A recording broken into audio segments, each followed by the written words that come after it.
Gentlemen, welcome back to the Tiege Hanley Starting a Business Building Brand Vlog. This one, big number 322, and my voice is rough. My week, even rougher. I got a little travel vlog for us today. Give you a little bit of an update on my mother-in-law. That situation has gone from bad to not so great. Gonna go to the bank. Also gonna tell you about my super sexy new ride. Yeah, wait for it. And then we'll come back and answer some of your business questions. Does that sound good? If it does, drop it.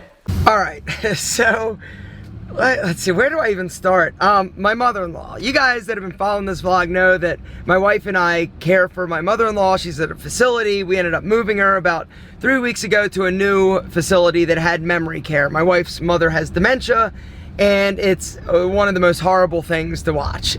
Anyway. So we get her to this new place, and the new place is incredible, right? Wow, it's great, it's new, it's fresh.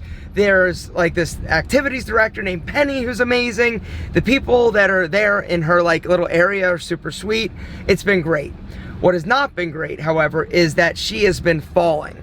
Probably out of, say, I don't know, shit. Probably out of 14 days, we've gotten a phone call, probably 10 of which, that she's fallen. 2 times the ambulance was called. The first time it was, I guess, like her second night there. We got a phone call at like, literally it was like 3 in the morning and said, hey, she fell, she hit her head, she this and that. And we're like, oh shit, right? And so we get there, the ambulance, the fire, everybody comes, and the ambulance is like, unfortunately, there's nowhere to take her. We said, what do you mean? All of the hospitals and emergency rooms are on like do not enter like status because of like they're overrun with COVID. So many people are there COVID. So she was feeling like okay. She seemed like she was all right. And so we're like, all right, let's just not take her. This was like, I don't know, the second or third day she's at her place. Come to find out, once the facility sort of called her old facility, she's been falling now for like a while, but they were just never calling us unless she got hurt. And so we're like, shit, what do we do? Well, last Friday, we got a call at around 2 o'clock. She fell. This time, it was not good. She busted her face open, blood everywhere. She like hurt her hand. Anyway, long story short, ambulance came and my wife went over there. We ended up taking her to an emergency room. And she ended up getting 12 stitches. One of the problems, though, is because of COVID, we couldn't go in with her. She can't talk. She's got dementia. And so the stress of that was like really, really, really uncomfortable. And so, with all that being said, we get her back. She got like 14 stitches on her forehead. We're like, what do we do? Like, we feel so helpless. And I think that's the hardest thing. And so I said to my wife, I'm like, look, since most of these falls are happening at night, what if we basically hire like a sitter, right? And so that's kind of what we've done so far. We hired a sitter that's going to that's been there every night, 7 o'clock until like 6 a.m. that basically is in her room and just helps her. It's another like $5,000 a month. But the question is, it's not even a question, it was an easy answer. It's like, we have the money, and so is spending that, $5,000 extra dollars, not including like the cost of this place, which is $6,000. So basically all in monthly, I'm at like $11,000 a month for her care. Is it worth us being able to sleep? Because that's what was happening. We literally weren't able to get a good night's sleep because we were constantly getting these phone calls and we were constantly worried that she was going to fall and that the phone was going to ring. And so the answer is yes. Something else we did is actually call in hospice. Now, for those of you who've heard of hospice, it's more than just like end-of-life care. It's actually a lot more than that. And so, anyway, called them in. They kind of looked at things and analyzed her, and were like, yeah, she definitely is somebody that could utilize hospice, which is going to send in a nurse 3 times a week. The other cool thing with hospice is that you can get medication like really easily or quickly. So you don't have to take her to the emergency room or the doctor. If she has like a urinary tract infection, hospice can come in and get her antibiotics, and and then she's started suffering from this sleep thing where she wasn't sleeping. She was getting all anxious at night, which is apparently something that is very common in people with Alzheimer's and dementia, called sundowners syndrome or sundowner. I don't even know. So to say it's been a rough week would be an understatement, but everything is all right. I'm headed over there now. What I've been doing is taking her for little walks. It's just, like I said, the only, I guess, lesson in this is don't get old. If you can figure out a loophole, gentlemen, don't get old, because it is not pretty. And it's been quite the learning experience, and it's been super hard for my wife and I, but we're managing, we're getting through it day by day, and I think it's just an adjustment to a new kind of routine, a new schedule, and eventually we'll be good. Speaking of good, let's talk about my new ride. After I go check in at Pete and Pedro. Dougie, hey buddy, hey buddy. What's up, Dougie? Hey buddy. Hey, are you excited? You excited to see me? The only reason why he's excited to see me is he knows he's gonna get part of my granola bar, aren't you, buddy? Oh, yeah. Hey, buddy. All right, buddy. Here, Dougie, last piece. There you go. Good boy. All right, I'm out of here.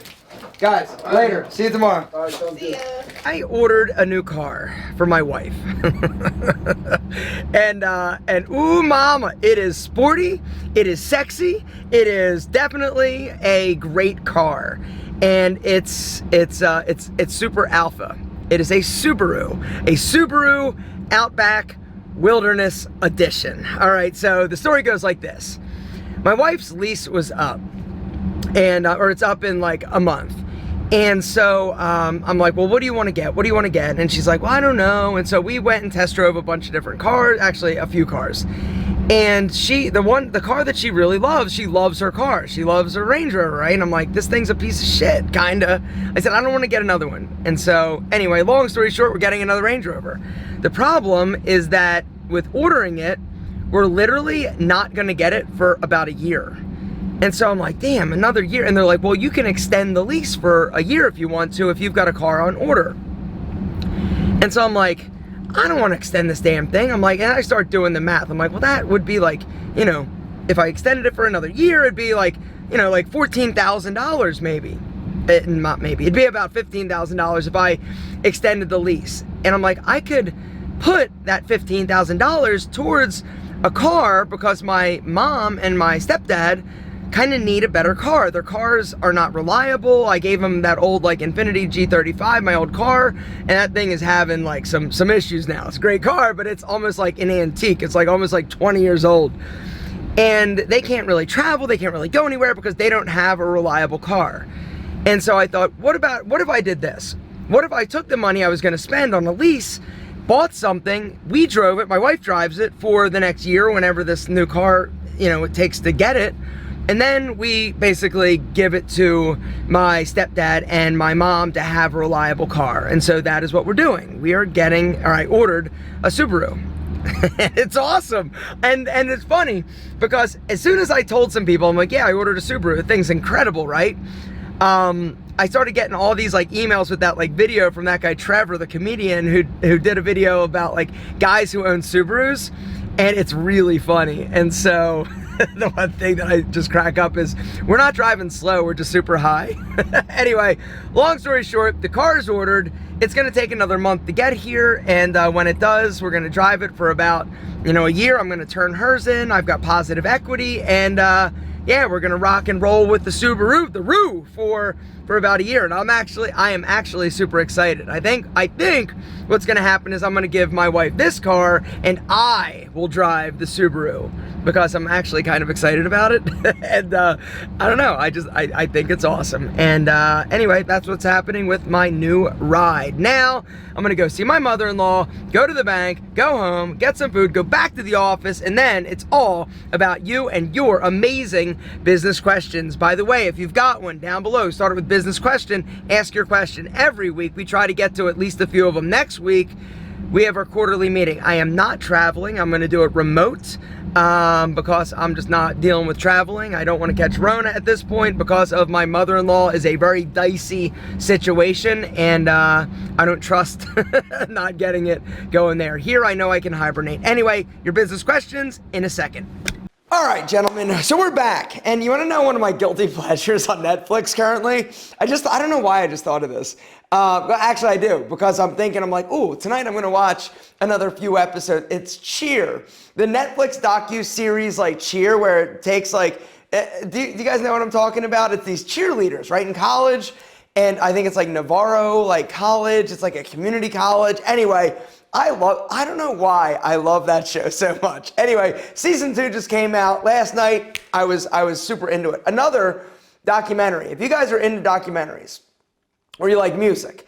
Another one that I've watched, actually I rewatched it because I liked it so much, was the Garth Brooks documentary. I'm not even a country music fan, but after watching that, like, I love Garth Brooks. Like, what he did and the magnitude of how big he got, and kind of like his story of how he started, and he went to Nashville, he left after like 5 hours, and it's an incredible docu-series or documentary. And what I love about Garth is that he cries more than me, and he does this thing. He's like, 2 sides, right? The good, the bad. And that's, I love it. Anyway, just wanted to give you some, why am I telling you this?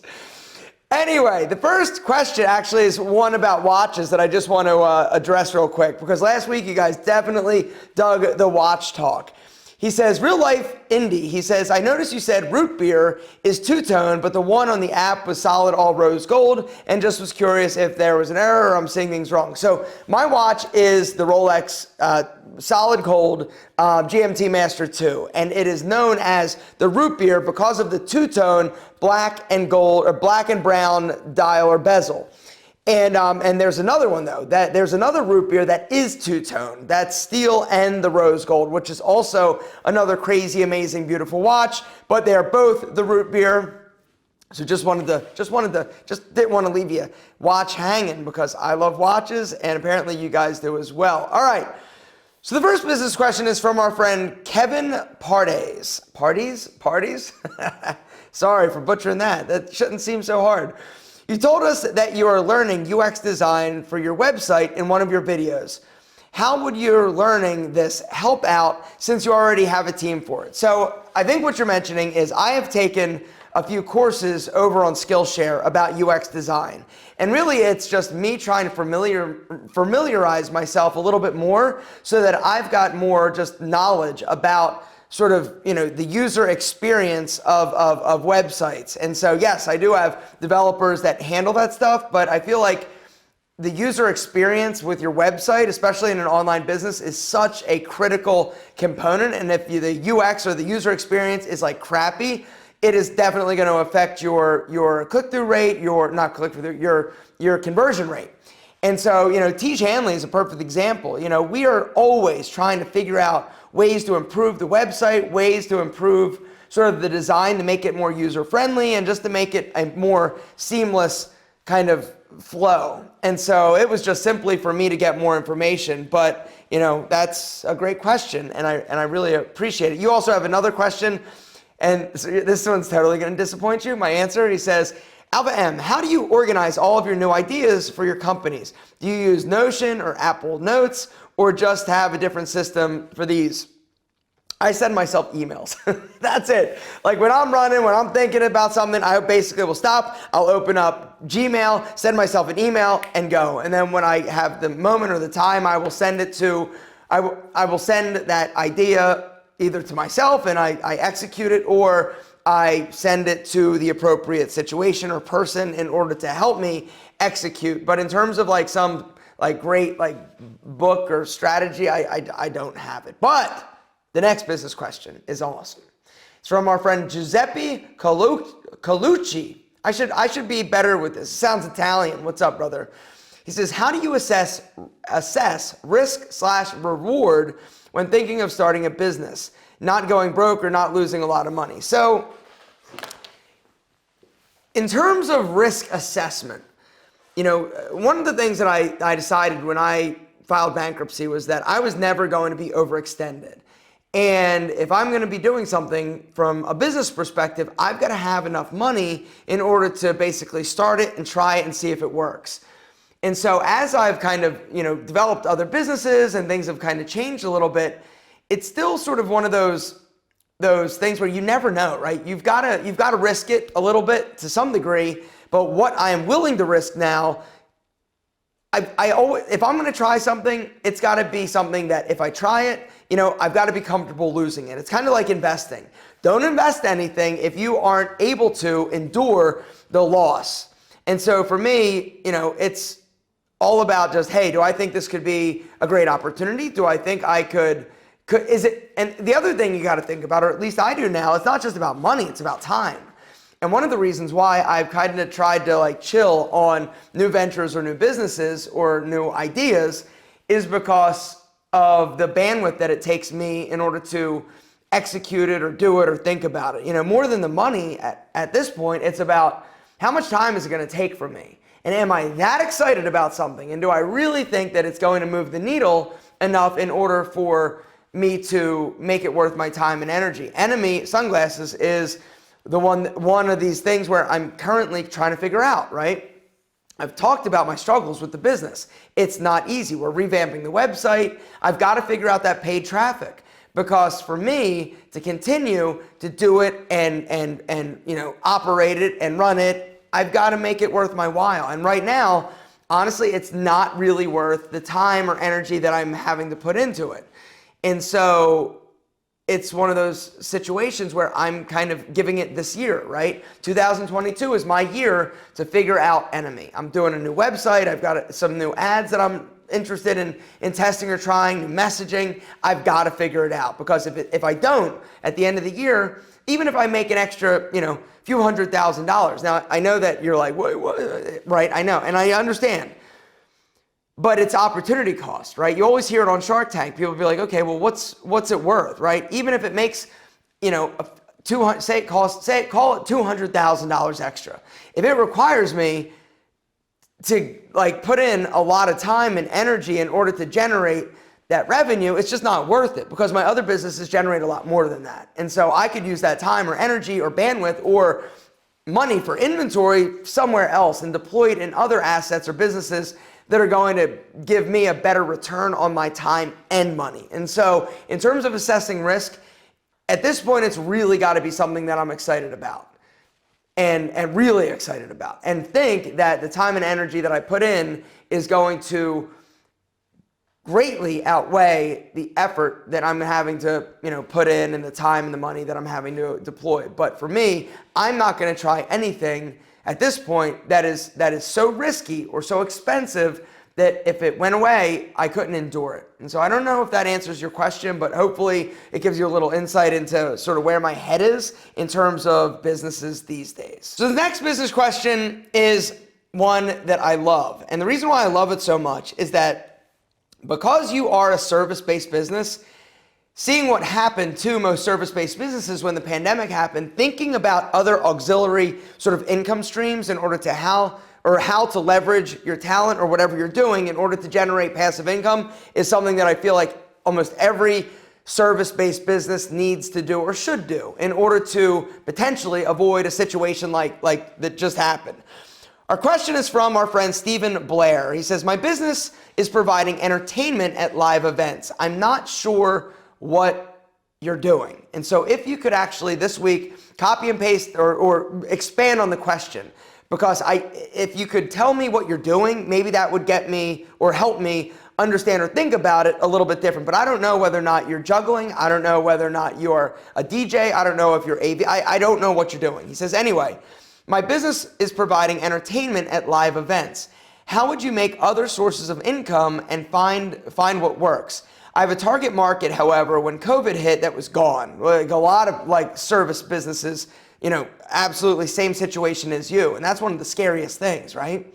I'm looking to try and build other sources of income in case we have another pandemic, but struggling to think where else we could go. I need to know what you're doing, and that will maybe help me kind of think about it a little bit more. I can't give you any information until you give me a little bit more. So down below, start it with business question, say live entertainment question from last week, and tell me exactly what you do if you don't mind. That would be awesome. I can't wait to think a little bit creatively, because that's kind of my thing and what I love to do. But great question. Sorry, I can't even imagine. Our next business question comes from our friend, and I'm gonna butcher this bad boy. I think I butchered it last week. It's from our friend Krunlarj Sajzala. You guys, I think, are just effing with me. I don't even think that's your name. Hello. My question is how to stop being emotionally attached with toxic family members and generally toxic people in your life. I don't know. I had a few toxic people in my life over the years, and how I've dealt with it has been all different depending on the situation. One guy, a toxic person, I started the nutrition business with. That was something where I had to leave. I had to get out because I couldn't be around him and be better, right? I went to therapy to deal with, that issue. I was a mess back then in terms of standing up for myself. And then more recently, one of the toxic people was the guy who helped me start, Enemy. And once again, it was like, I gotta get you out of my life because you are bringing me nothing but heartache and angst. And so it was a breakup. It was like I can't do it anymore. Now, the good news is that he ghosted me, and so it made the situation a lot easier because he just stopped communicating with me, doing his other things. And so that was how that happened. And then stepfathers that were super bad for me. It was a byproduct of my mom leaving them, and she's been married a few times, and so I didn't have anything to do with them after that. But I still have people in my life that I consider, a little bit toxic that I still have to deal with. And it's about limiting your exposure, and it's about just making sure that mentally you stay sane and understand that you got to just take care of yourself. But if there's somebody that's really toxic and bad for you, you got to figure out a way to get away from them as much or as far as possible, just because it's until they're out of your life or until you've limited the capacity in which they are in your life, it's impossible to feel good about yourself. And that really is the worst thing about having bad people in your life that aren't necessarily horrible people, but they're bad for you, is that it affects your self-esteem, your confidence, and you are giving more than you should be, and they don't deserve your time or energy. But, it sucks, and I'm sorry. And last but certainly not least, our friend Akshay. I think I just spit on you, sorry. Sorry, Akshay, I'm kidding. Business question, he says, you said that you've had many failures with different products you're trying to sell, like the Fashion Anchor, Ollie, and M Apparel. Have you ever thought about bringing them back as you know the mistakes you've made and can improve on them? There's more. Nope, that's it. The answer is no. not even a little bit. Once I'm done with something, I'm kind of done, and it's out of sight, out of mind.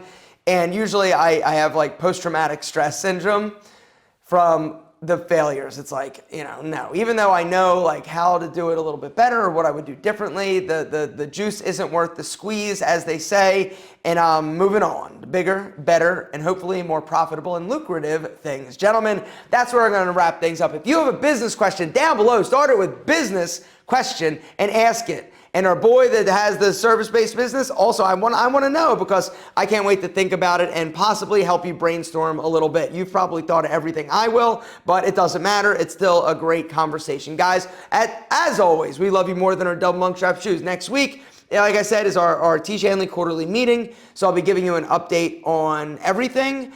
I'm not going, I'm staying here, but that doesn't mean that the content stops. Gentlemen, we love you.